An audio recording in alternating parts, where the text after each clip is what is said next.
Hello. So I made this video showing all of the equipment I've been using in the past in my setup.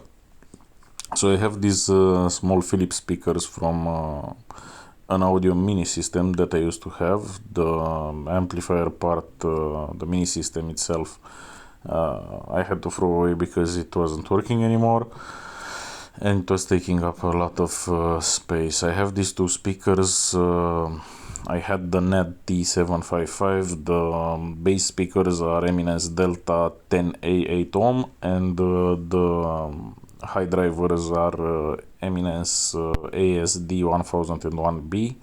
The filters are generic Winford filters, crossovers. I had them made, these speakers. They were custom made around 17 years ago by a professional guy that did cabinets for speakers, and he calculated everything. They are bass reflex. The bass reflex port is in the front of the speaker. The grills are all metal, and they cover the whole front of the speaker for better protection. So for the small speakers on top of the desk, I got a small DSP amplifier from China, the Berry Buck, I think it's called, from Wondom. Pretty good little amplifier for what it can do, and for having a DSP, and for the price range, it was absolutely awesome. I just made a power supply for it, a little bit of an overkill of a power supply, because I wanted to make sure that I got the parts, inserted them, made air tunnels for them, for both the amplifier and the power supply for it, being a 48 volt 15 amps power supply. And I wanted for everything to stay cool. I used some big PC coolers, like 12 centimeters in diagonal, for cooling. The NAD is a good amplifier probably for smaller speakers, but not for these big ones. It don't have the power to push them. This is the small amplifier. Once I finished the case for it, the wind tunnel, the small box on top, and the box, bigger box beneath it, is the power source. So yeah, it went pretty well actually, and it sounds good. I only have one problem with it. It has a constant hiss on the high frequencies, but I managed to dial that down from the DSP part. I will need to look into that. I didn't have the time to do that. Then I tried using this amplifier, the Bugera. Now this was a little fun amplifier. I actually loved it. It is a very good, I think it's a guitar bass amplifier or guitar amp, if I remember. A guitar bass amp, I think that it was, if I remember correctly. And it was pretty good, actually. In terms of power, it has power. I think it's around 200 watts per channel in 8 ohms. From what I've tested on my speakers, it has quite a punch, but you can't use it for a home amplifier because you don't have any treble or bass control. All of the controls you see on the front of it are only if you plug in the front of it a guitar. They don't work if you come with line-in signal in the back of it. So yeah, but it is a very nice piece of gear. I actually liked it very much compared to the NAD, for example, and to many other gears. Yeah, and yeah, it was a pretty good thing for someone who uses this as a guitar amplifier. Yeah, I'm sure it does the job. It's very nice. It has cooling, and it is compact. You can carry it with you everywhere. It is very nice, and it is brushed metal, nice to the feel.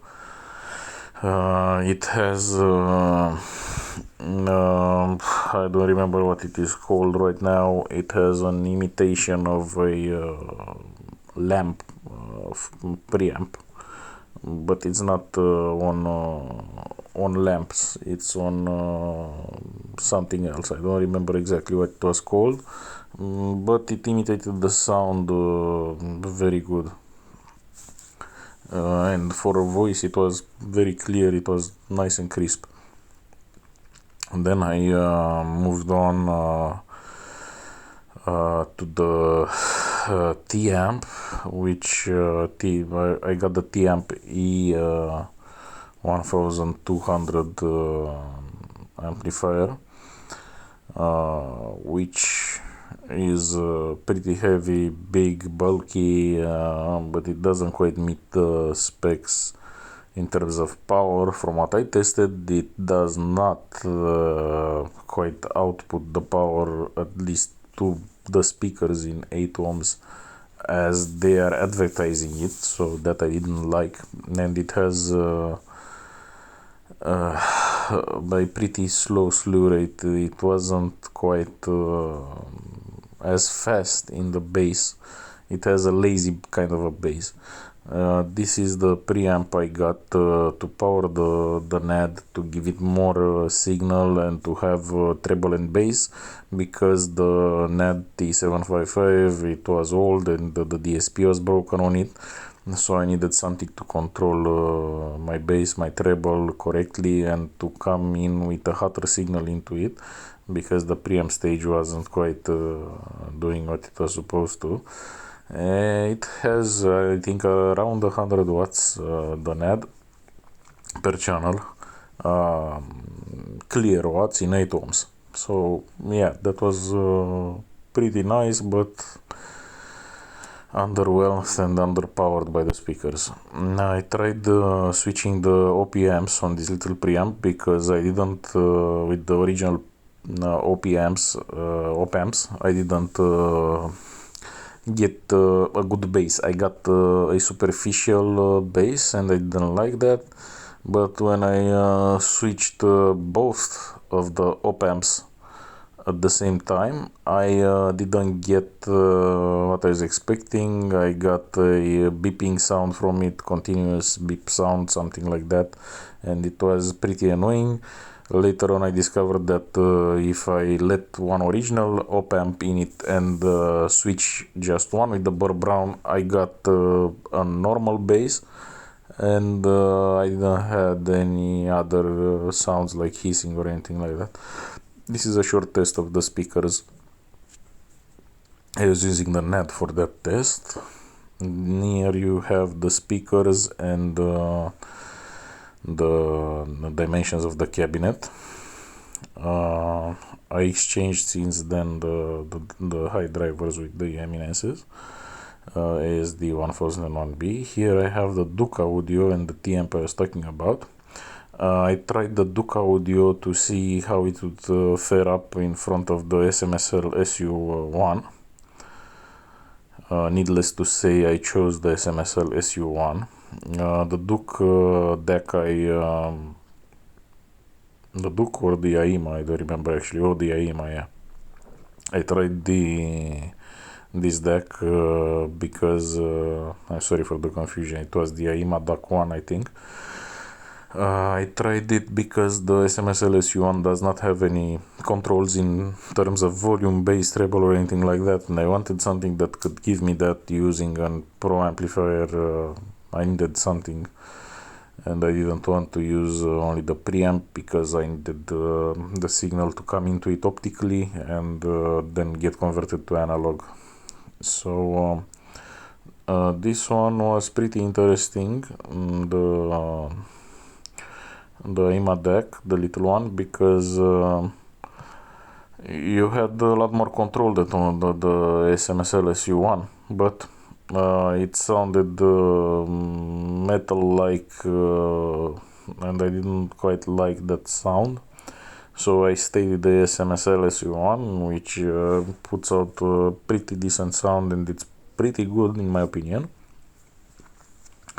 There I connected the SMSL to the preamp and then to the T-amp, which does not output the power these speakers need, and they are not huge huge speakers in power. That's what cracked me up, and the lazy bass, and the fact that I had to bridge it and to put it on one speaker, so that speaker would almost be driven to its max power, but I wasn't quite there. I didn't quite reach the maximum safe power of the speakers. It was more like around 70% of what the speakers could do with it bridged in 8 ohms. I remember the speaker is 8 ohms. So yeah, I didn't quite like that, because it's pretty underpowered for what they are saying it can do. So after extensive testing, I decided to send it back to them and get my money back and get the Crown XLI 2500. Here I am still testing the little AIMA. I wanted something that could give me a hotter signal, but without using a mixer. That was the primarily the idea. And I wanted to avoid using a mixer because I don't quite need it in the house. For what I use these speakers for listening to music and movies. They were built 17 years ago, and the purpose of it was I would build a system that would have huge headroom, and I would never have problems with headroom, so I could play my music, my movies as I want, with no problem ever needing more power for what I'm using them. There I have the little preamp. Oh yeah, and I tried connecting it through, I was actually connecting it even through the USB, the little AIMA.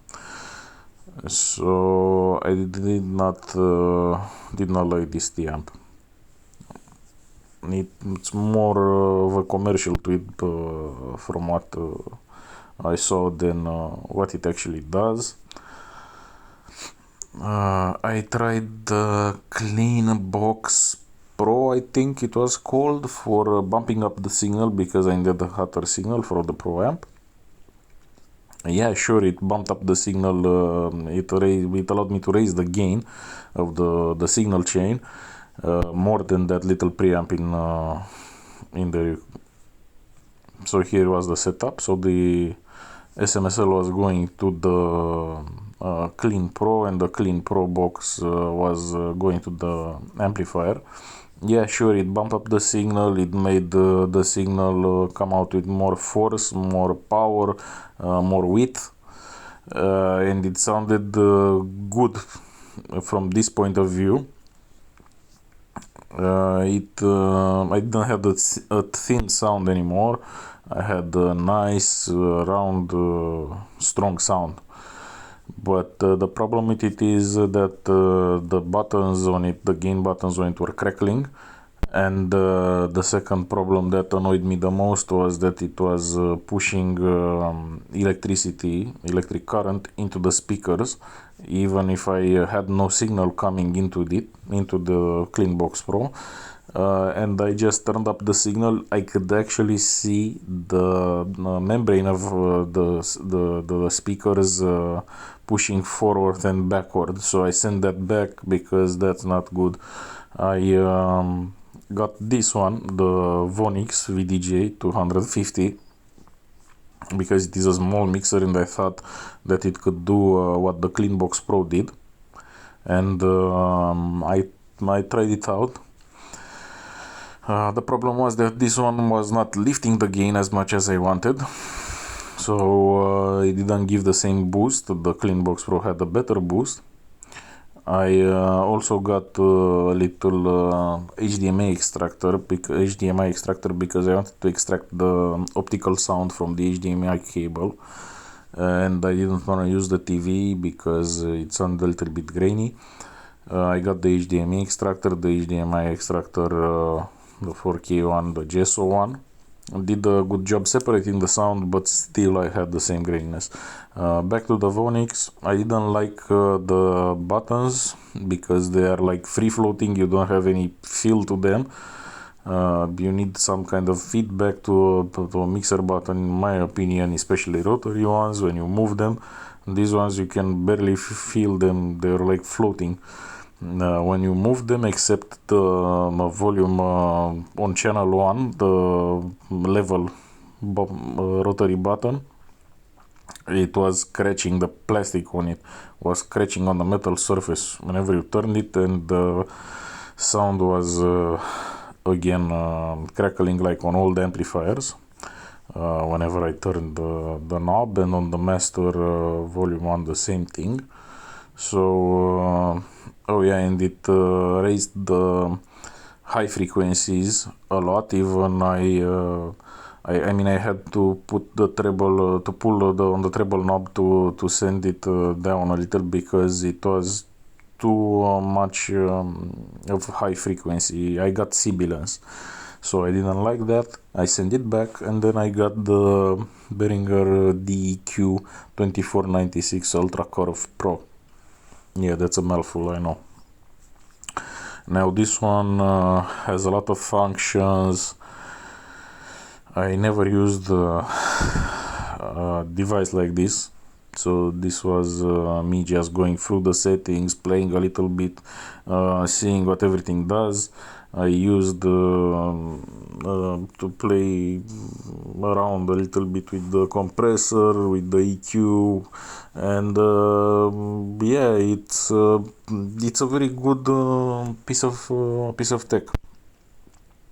It has a lot of functions, and it can be used in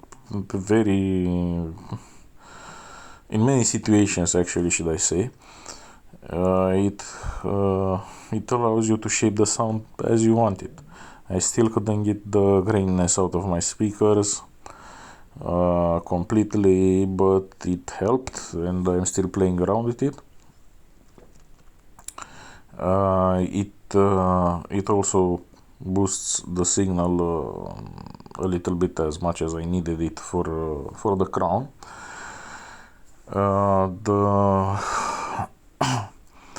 The device is pretty awesome, actually, for its price range and for what it can actually do. It's pretty amazing.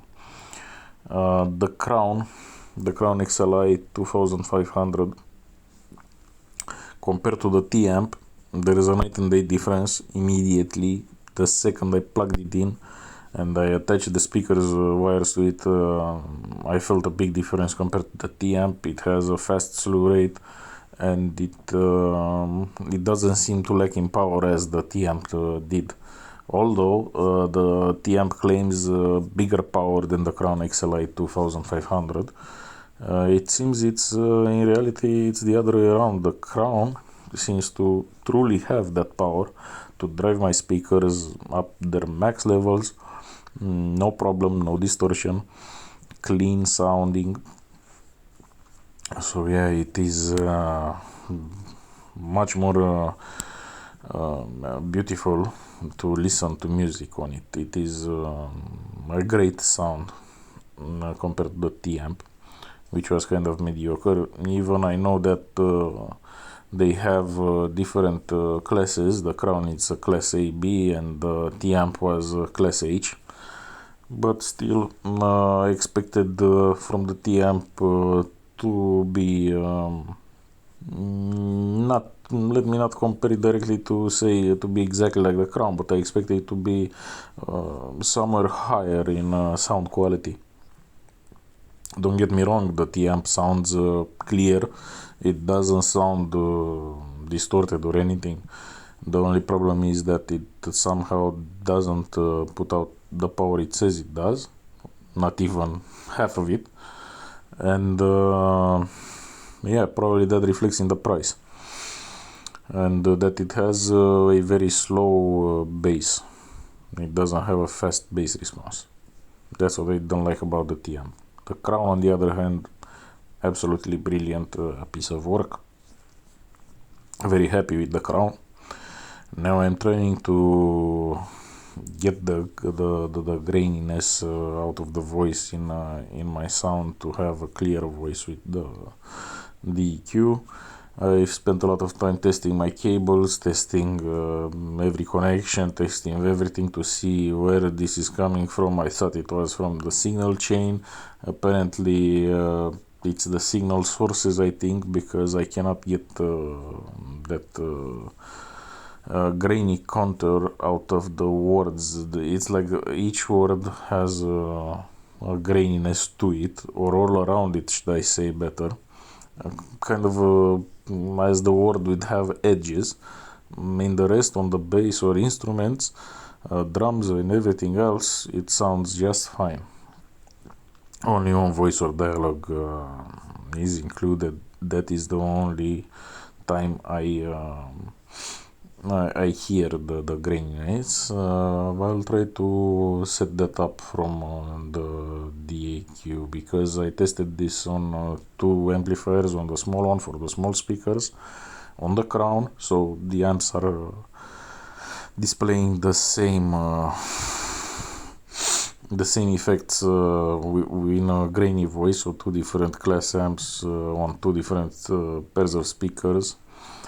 So it's clear that it might be the signal source. By this I mean the way that they are processed online, because I'm using the Google Streamer 4K as a source for sound. And I tried everything. I tried YouTube Music, I tried Spotify, I tried Tidal, I tried Disney, Netflix, HBO, etc. I tried many services of streaming, and on both audio and video, because that is the purpose of my system, to listen to music and to watch movies. And on all of them I had the same edge, graininess, however you wanna call it, in the voice. It is subtle and it is in the background, so it's very hard to catch in a recording. I couldn't record exactly the sound because YouTube copyrights, so yeah, a little bit hard to show you guys that part.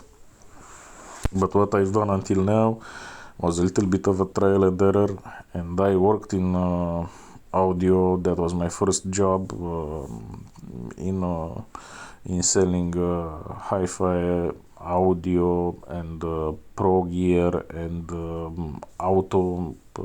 automobile speakers and subwoofers and things like that. And so I was in audio. This was my first job in this line of work, but that was almost 20 years ago, so I don't know what's actually new on the market now and how things get combined. There are a lot of new things when upgrading a system for me, but I still know the basics and I guide myself by those.